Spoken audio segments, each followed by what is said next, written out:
الله يعطيكم العافية. أكيد كلنا شاف الفيديو للشاب اللي خرج من حي الزيتون بعد 23 يوم من الحصار والعملية العسكرية في هذا الحي، وكأنه خرج من كهف. معنا أحمد الهواري، وهو بالمناسبة الشاب اللي كل العالم، كل من على الأرض شافه بعتقد. يعطيك العافية أحمد. الله يعافيك. الحمد لله على الله سلامتك. يسلمك.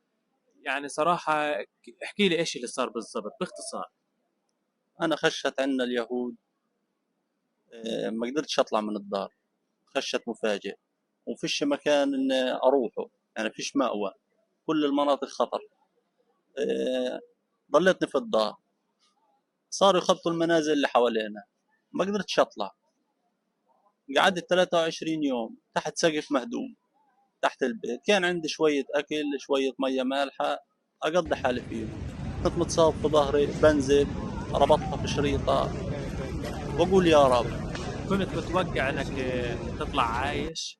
اكيد الجرافات جنبك والروبوتات ولا 1%. أنا عندي مولود يعني اللي يمكن 6 أيام. يا سلام. والله.